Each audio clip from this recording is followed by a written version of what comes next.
Ils sont au moins 20 000. L'histoire les a laissés de côté, trop gênants. Eux, ce sont les métis, fils et filles nés d'un père colon belge et d'une mère congolaise, rwandaise ou encore burundaise, dans 3 pays administrés par la Belgique pendant une grande partie du XXe siècle. L'homme qui a exhumé ce scandale est avec nous ce soir en direct de Bruxelles en Belgique. Bonsoir Assoumani Boudagua, merci d'être avec nous. Vous êtes l'auteur du livre intitulé Noir, Blanc, Métis, la Belgique et la ségrégation des métis du Congo belge et du Rwanda, Urundi, 1908-1960. Cela fait désormais 20 ans que vous travaillez sur ce dossier très sensible. Qu'est-ce qui vous a lancé dans cette longue enquête au juste? L'étude et l'enquête que j'ai menée est le résultat d'une démarche intellectuelle que j'ai amorcée en 1986 à la suite de 2 événements sans lien apparent. D'abord, l'arrestation d'un député belge, Madame Anne-Marie Lizin, à Alger, où elle essayait de kidnapper, avec l'aide d'un journaliste, les enfants d'un couple mixte belgo-algérien. Pendant la même période, un jeune Congolais du nom de Oscar était décédé de maltraitance par sa famille d'accueil. J'ai aussitôt pensé à 2 filles métisses, les enfants de ma cousine, et j'ai entrepris à les rechercher. Et leur maman m'a finalement donné le témoignage m'indiquant que l'une d'elles avait été enlevée de l'orphelinat de Savé pour être conduite en Belgique pour y être adoptée, et que l'autre était quelque part en Belgique, mais qu'elle n'avait pas les nouvelles. Aussitôt que j'ai retrouvé les 2 filles, l'une d'elles m'a aussitôt dit qu'elle avait un bon souvenir de sa mère. Elle est partie à sa recherche au Congo. L'autre, par contre, m'a dit que sa mère l'avait abandonnée et que de ce fait, elle ne souhaitait pas du tout avoir de contact quelconque avec sa famille africaine. J'ai voulu comprendre pourquoi les enfants, qui n'étaient pas orphelins, ni de père ni de mère, s'étaient retrouvés à Savé au Rwanda dans un orphelinat pour métis. J'ai voulu comprendre ce qu'a été le sort des métis du Congo belge et du Rwanda Urundi pendant la période coloniale. Et de proche en proche, j'ai lu, j'ai recueilli quelques témoignages et je suis tombé sur les archives du ministère des colonies, archives inédites, dans lesquelles j'ai pu me rendre compte que cette page était une page occultée, était une page oubliée et méconnue, une véritable affaire d'État. Et je pourrais expliquer pourquoi je la considère personnellement comme étant une affaire d'État. Justement, vous allez nous expliquer cela et vous allez nous dire pourquoi cette page de l'histoire est tombée dans l'oubli. Mais d'abord, pour bien se faire une idée, on va regarder un reportage de notre partenaire belge, la RTBF. Il est signé Régis Derat, regardez. Ce sont des images rares, filmées à Savé, au Rwanda, dans les années 50. Tous ces enfants sont métis, nés d'un père colon et d'une mère africaine. À l'époque, on les appelle les mulâtres. Pas vraiment blancs, un peu trop noirs au goût du colonisateur qui décide alors de les placer tous dans des orphelinats spécialement conçus pour eux. Ils sont arrachés à leur mère, coupés de tout contact. On a enlevé des enfants, on les a amenés à Savé. Donc nous, les enfants c'est nous, parce qu'on était 4 de la même maman et du même père.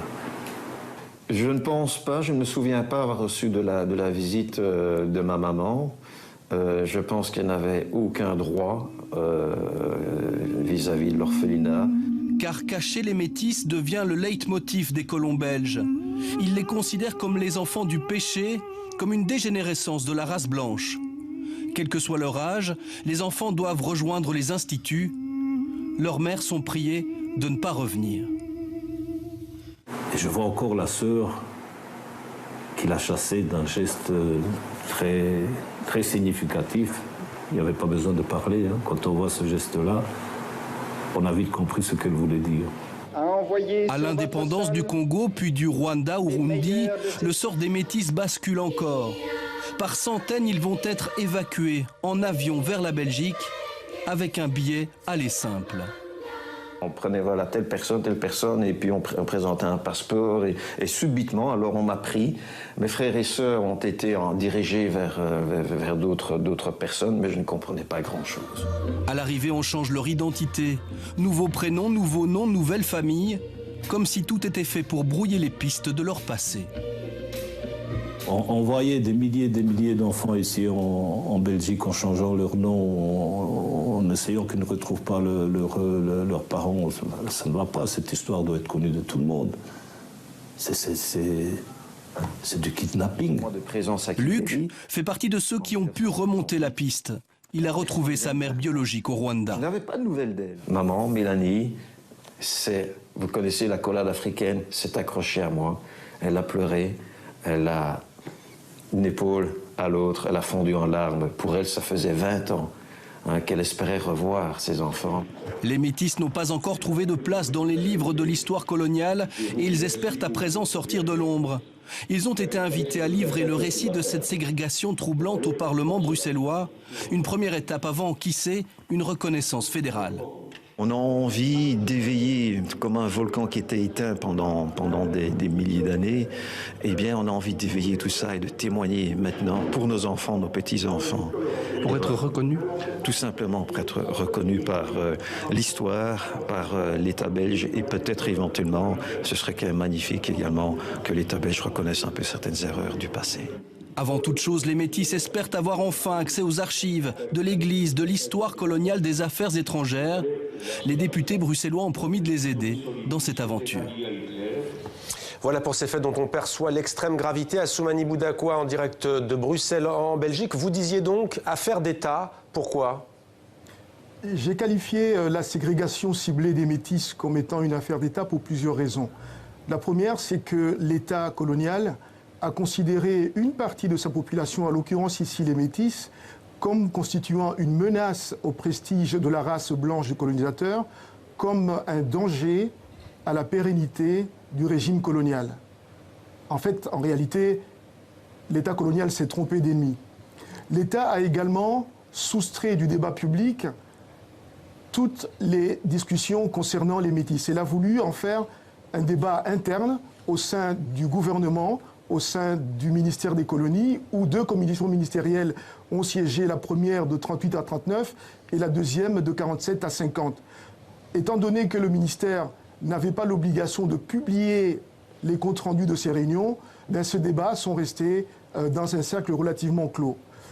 Je dis aussi que c'est une affaire d'État parce que l'État a contrôlé tous les métis, individuellement et collectivement, en ce sens que tous leurs gestes étaient répertoriés et suivis par les agents de la sûreté de l'État, que leur organisation, notamment l'association des Mulâtres de Lepreville, créée en 1932, a été mise pratiquement sous tutelle d'une autre commission d'Européens blancs à Kinshasa, à Léopoldville à l'époque, de telle sorte que les métis ne puissent pas devenir une menace à la pérennité, aux enjeux du colonisateur.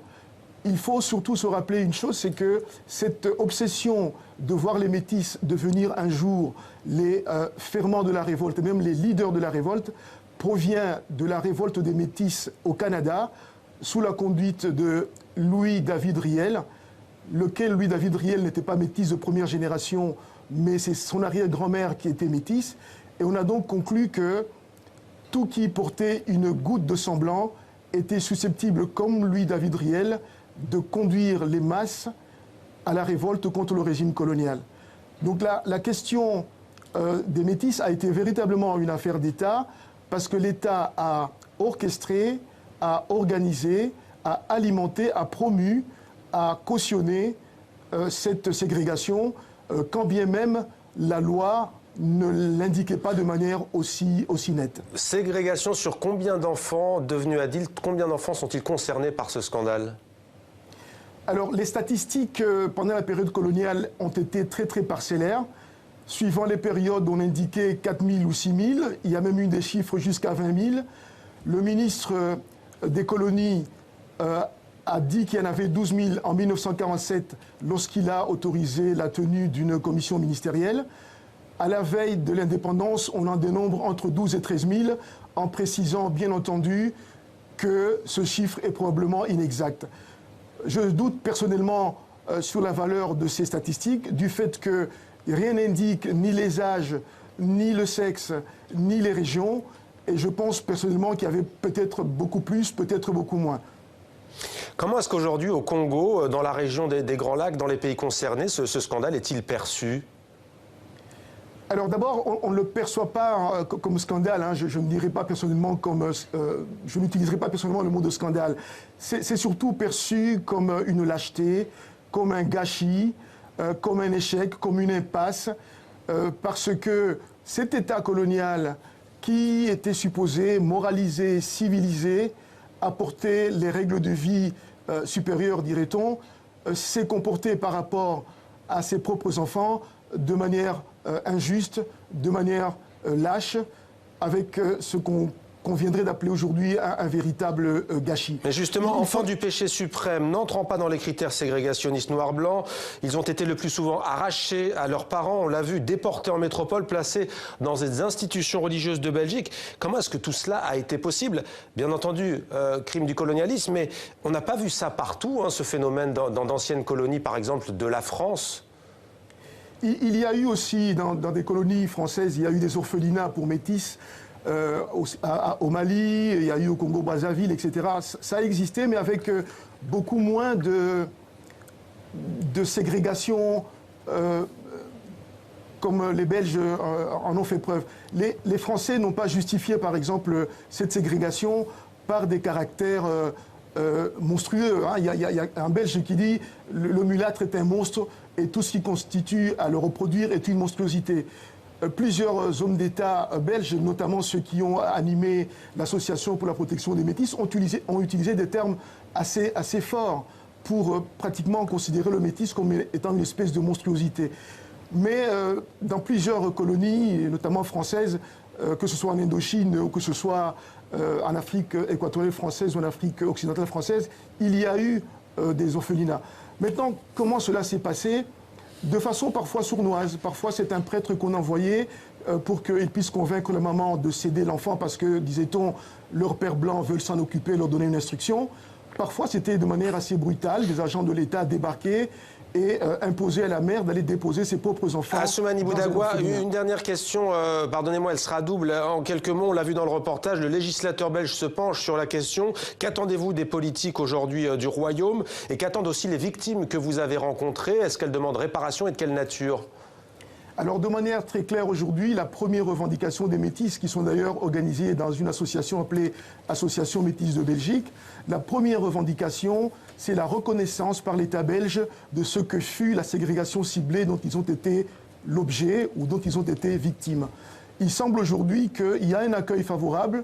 On en a eu les preuves compte tenu de l'attitude de Mme Julie de Groot, présidente du Parlement francophone bruxellois. On a vu que Mme Christine Defrene, présidente du Sénat, se sont montrées très intéressées par la problématique et sont prêts à la porter au plus haut niveau de l'État, au niveau du Parlement et au niveau du gouvernement. Donc il y a aujourd'hui une attitude, je dirais, positive, et je rends hommage ici à quelqu'un comme M. Nicolas Rousseau de Passe-Christie, qui a beaucoup aidé les métis à ce que dans le public, on puisse avoir un débat.